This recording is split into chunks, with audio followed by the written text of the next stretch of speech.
Hello, my name is Mel Evans from the Education and Skills Funding Agency, 16 to 19 funding team. This presentation is for special post-16 institutions who receive high needs funding from the ESFA. From now on, I'll refer to special post-16 institutions as SPIs. I'm going to talk about several areas covering funding arrangements and returning accurate data.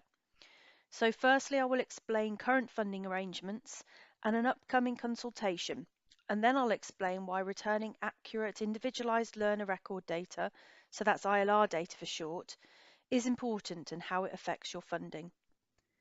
I'll talk about critical data return dates and data fields you'll need to focus on. The final section is about business cases. We also publish a number of documents and guides to support you, and I'll let you know where these are throughout the presentation. The presentation lasts less than 15 minutes and we've included the links in the comments section below. So how do we currently allocate funding to SPIs? We have three different ways to calculate element 1 and 2 places, depending on the SPI's year of operation. You can see on the slide how this changes between year 1 and year 3 onwards. We apply separate uplift ratios for element 1 and 2 places, and in some cases we fund SPIs using average funding factors. So you can see some complexity in the funding approaches outlined on the previous slide. And as we confirmed in the High Needs Funding 2019 to 2020 operational guide that we published in September, we'll consult with the sector later in the autumn on two important areas. Firstly, the basis for calculating ESFA high needs funding with a view to simplifying funding arrangements for the future. For example, a flat rate that applies to all students in these institutions.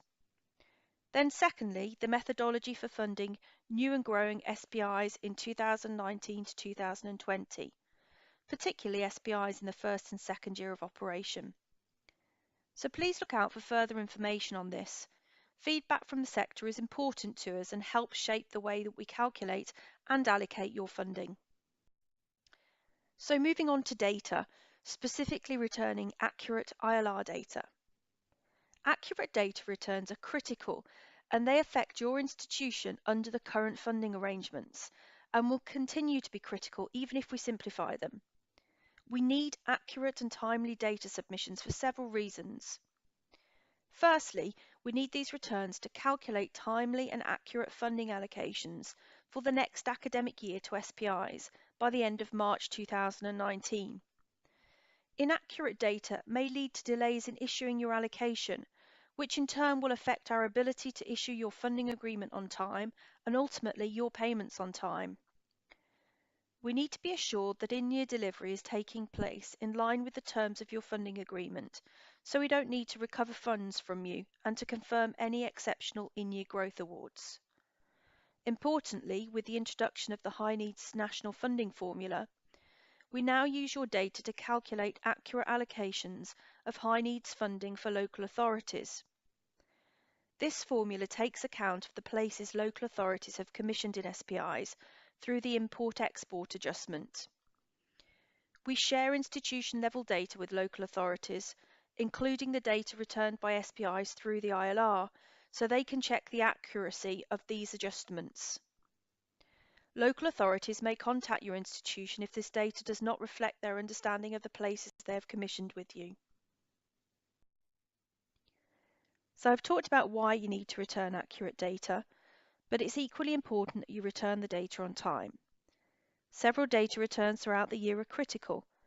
And this is because we use these data returns to monitor delivery and calculate future funding allocations for institutions and local authorities. Errors or nil returns for these data returns will affect your funding and payments. So how do you know when they are? We publish annual data collection timetables on gov.uk, and colleagues responsible for returning data might find it useful to copy these into their calendars as a reminder. You can see the data return dates on this slide. The first one coming up is the R14 return for academic year 2017 to 2018. We strongly recommend institutions submit their ILR data well in advance of the submission deadline. This allows time to correct any validation errors that may be highlighted when you make the ILR submission. Always give yourselves plenty of time, which I know is really easy to say when we're all busy. So one element of returning accurate data is recording high-needs students correctly in the ILR. We use two learning, funding and monitoring types in the ILR for high-needs funding, which you can see on the slide. So firstly, high-needs students, and this is to indicate if a local authority has paid Element 3 top-up funding for students aged 16 to 18 or 19 to 25 with an education, health and care plan. That's an EHC plan, and whose agreed support costs are greater than £6,000. So here you use the learner FAM type H&S and FAM code 1 to denote that the student is in receipt of Element 3 top-up funding from a local authority. If support costs are less than £6,000, then the student should not be counted as high needs for funding purposes, and instead their support costs should be met through disadvantaged block funding within the 16 to 19 national funding formula. The second is Education Health Care Plan. Many, but not all, high needs students will also have an EHC plan, and this must be also recorded accurately in your ILR return. This is especially important for 19 to 25-year-olds because they are only eligible for high needs funding if the young person has an EHC plan. So here, use the learner FAM type EHC and FAM code 1 to denote that the student has an EHC plan. It should be noted that a student can have an EHC plan without having support costs of more than £6,000, and it's important that these students are not recorded as high needs for funding purposes. You can find detailed information on these and all other ILR fields, along with general information in the ILR Specification Guide 2018 to 2019. There are many more crucial fields in the ILR that are likely to affect your funding if they're not returned accurately, and the Provider Support Manual is a very useful document that sets out how you should record different types of programs in the ILR.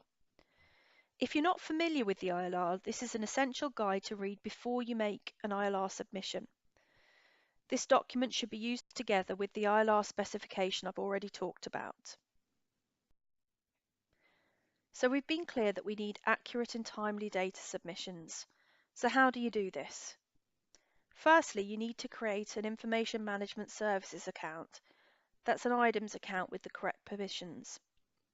We publish guidance to explain how to register and access IDAMS. The first user to register for an IDAMS account will become the super user for your institution, and you will need to wait up to 5 working days for us to approve your account. The super user will then be able to approve accounts for other users and manage their permissions. There are 2 different roles available to users for the data returns on the hub. The super user must add these to the relevant accounts. So Provider Submissions User. This role allows the user to submit the ILR return and view the validation reports. And then the Provider Information Officer. This role allows the user to view funding or financial reports. We've published further information about the hub and the guide to user roles. The hub will give you access to a range of services, including data collection for ILR returns, and it will enable you to search for learning aims. We've published a data returns overview guide that explains how you can submit an ILR return. And if you require any further guidance or have any queries about setting up an IDAMS account or submitting an ILR return, you need to contact the service desk. There are various tools you can use to check that data is accurate. The Funding Information System, that's FIS for short, is available for download. This software is supplied free of charge to providers who submit ILR data to the ESFA. You can use FIS to validate ILR files before you make your return on the hub and to produce indicative funding reports. You can download FIS from the Useful Links area on the front page of the hub, and you'll find it useful to read the FIS user guide.